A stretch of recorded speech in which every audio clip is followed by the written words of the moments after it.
It was such a great day when we were out for the run this year. It was beautiful. It was kind of a chilly morning, but the sun came out and was super great. It was nice to see that footage again. Thanks, Scott, to filming us. Thank you to Wendy and Rick and Lara and Gordon Hintz for being being interviewed. And joining me now is Wendy Steward. And Wendy is the mother of Alyssa and part of our Rethink Addiction Planning Committee. Thanks for joining me. Thanks for having me. Yeah. So we were, we just saw you on on the film from the race day. Do you want to tell a little bit about the first race and how you became involved in the run? My daughter Alyssa passed away from a heroin overdose in June of 2014, and one of her friends actually messaged me on Facebook and said, "Hey, I saw this. Maybe we should get a team together." So I actually created a Facebook event page for the walk, and I called it Team Alyssa. Well, we made our own shirts that year. Yes. So, because I didn't know anything about the walk, we just kind of showed up.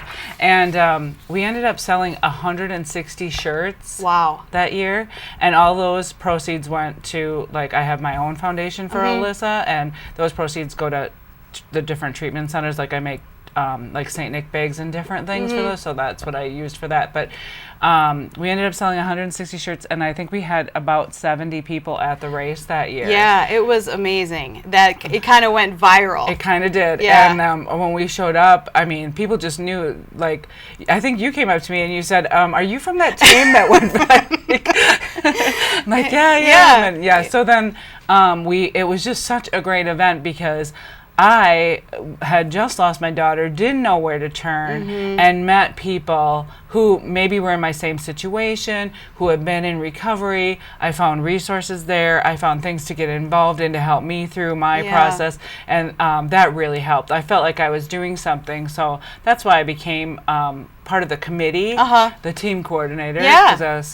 So teams were new for 2015. And do you want to tell a little bit about the whole idea behind the teams? Well, the reason we had teams was so that, I wanted to get it so that if you had a team, it would be a little bit cheaper for you to do the race and things like that, and you could get the shirts, and maybe we could get more people involved throughout the corporations and things like that. And my thought was it was hard for people. Sometimes people in recovery, want to do the race, but it's hard for them to pay for the race and then pay for a shirt. So a lot of different of Alyssa's friends were like, "Oh, well, how much is the race? How much is the shirt? Well, I want a shirt, but I can't afford, different things because you don't know whatever." So we kind of made it easier for people if they were on a team, and then they would get the shirt with the registration for the team. So that was nice. And then we had the different color shirts. We had teal for Team Alyssa, woo.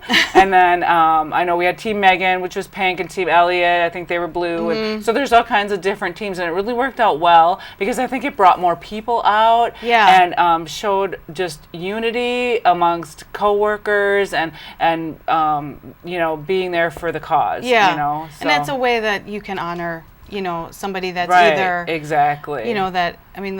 has passed away from addiction or typically that's the only time that you would have a team in memory of somebody, unless you're the police did, but but to pay tribute to somebody, it was most of the teams like that. And it's really nice because we all want people to remember our kids, what I mean? Of course. Yeah. And I'm so sorry, about your daughter. And you've been able to share your story with the community, and I know it's not easy. Can you share a little bit of insight about addiction and maybe how it affects families? Well, Alyssa, we have I always say, quote unquote, normal family. Oh, yeah. What's normal, really? Yeah. But we all do, right? Alyssa really never got in trouble with the law. And that's what's a little different about Alyssa, because typically when somebody dies of a heroin overdose, they do have some run-ins with the law for, buying or whatever it may be. But Alyssa didn't have that. And so our situation is a little different. So I feel like the reason I share my story is because I think it's impactful to families to know that this can happen really to any family. Right. You know, Alyssa went to college. We went to church. We were the best of friends, the two of us. We had a pretty normal family life, and I share my story because I want people to know, like, it doesn't matter how much money you have, it doesn't matter how big a house you live in, right. It doesn't matter how nice a car you drive, this could happen to your child. Yeah. And I was there for Alyssa through the entire thing. I helped her through. She had been through outpatient treatments, 3 different treatment centers, countless NA and AA meetings, therapy. She had a therapist. It's such a horrible disease, and it's such a terrible drug. So I try to get in touch with families and parents, especially, to watch for warning signs, because Alyssa's warning signs, they could have been taken as just to, sure, just they good can stuff. be kind of, she struggled with anxiety and depression. She, so if she slept all day or slept later, that might be her depression. Right. If she was acting up, it could have been normal kid stuff. The symptoms can be very if we got in a fight, whatever. similar. Yeah. So in hindsight, I see that there were warning signs, but at the time, it just looked like normal kid stuff. Right. Until I found out that what had happened is she went off to college at UW-Milwaukee, and she got irregular with her antidepressants, and she started self-medicating with prescription pain medication, which oftentimes can happen because a lot of, well, I would say, I can't put a percent on it, but many, many times when people become addicts or are addicts, mental health issues are involved. Yeah, and right now, I believe the stats are something like 4 out of 5 people that become addicted to heroin have issue with prescription pain medication. So, anytime. And I would bet that they struggle with anxiety and depression or some kind of mental health issue that they're maybe self-medicating or those type of things, But the thing that I want people to realize is families don't have to be humiliated.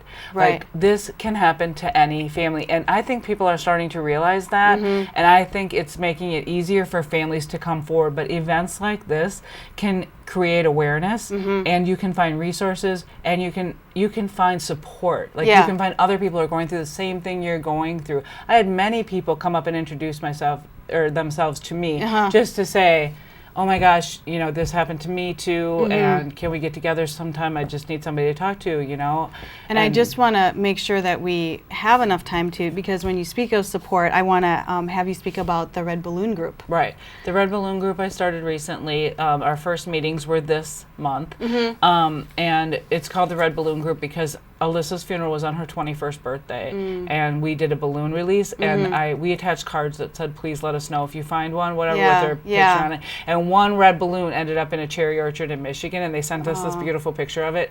So that red balloon has carried through everything that I do, it's on my shirt and different things, so I call it the Red Balloon Group because I love that. I think it's better than saying, I'm going to the grief support group or whatever. But I started it because when Alyssa passed away, I didn't know where to turn. There was nobody. There was nothing. I asked people. I was like, isn't there grief support for parents? But there are grief support for parents who've lost kids to suicide or miscarriages or things like that. There's nothing for parents who've lost children to addiction. So, or there's general grief support. Right. So I started this group, and the Red Balloon Group is specifically for parents who've lost their children to addiction. Okay. So I can reach out to people. If anybody knows anybody, I can reach out to them. But I wanted someplace where people can go to find support and people can find people who are in their same situation. Right. Because I didn't have that. Right.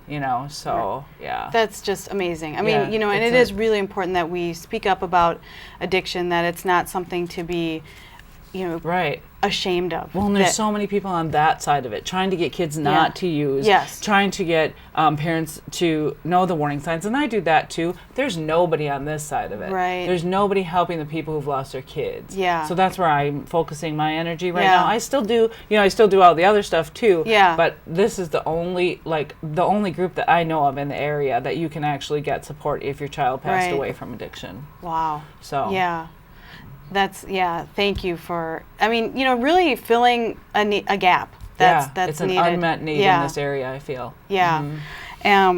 And so, we're getting down to, the last couple minutes, but, just any advice, final advice that you would give to, people watching this show. To parents, to kids, don't ever try it. Don't think you can try it and walk away from it, No. because you can't. No. To parents, if you think that something is going on with your child, it probably is. Mm-hmm. Don't just write it off as normal kid stuff, or they're just at that age. Right. Look into it. Check their Facebook page. Check their cell phone. Check their room. I know that they get mad when we do stuff like that, but it could save their life. Yeah. So, and parents need to be on top of those things. Right. Mm-hmm. And, and just working with, we work closely with law enforcement, and it's here, Yeah. and right now we're not seeing it decrease. No. We are putting a lot of efforts into different focus areas: prevention, treatment, harm reduction, law enforcement, but we're not seeing, things turn around yet. No. And we do have a supply. There's supplies coming into our community, which is really frightening. So Right. we do have to stand up together and raise awareness about it, and and get out there and speak about it. You bet. So I Yeah. really appreciate your work. I mean, Yeah. you're doing a great Thanks. thing. Thanks. I share Yeah. my story whenever I can. Yeah, So. yeah. Well, thank you very much for coming on the show today. thank you for We having me. appreciate that. Mhm. If you would like to get involved in the race like Wendy did, we have race meetings we're planning for next year. So we're looking for sponsorship right now. You can contact the health department and ask for myself, Heidi Keating, or Ashley Esther to get involved with the race committee. If you'd like to form a team or participate next year, it'll be Saturday, September 10th of 2016. And also don't forget that you can always connect with Rethink on Facebook, facebook.com/Rethink Winnebago, on Twitter at Rethink Winnebag, and we have a blog at rethinkwinnebago.blogspot.com, and our website is on the screen there. So until next time, let's keep making a community where we have healthy choices.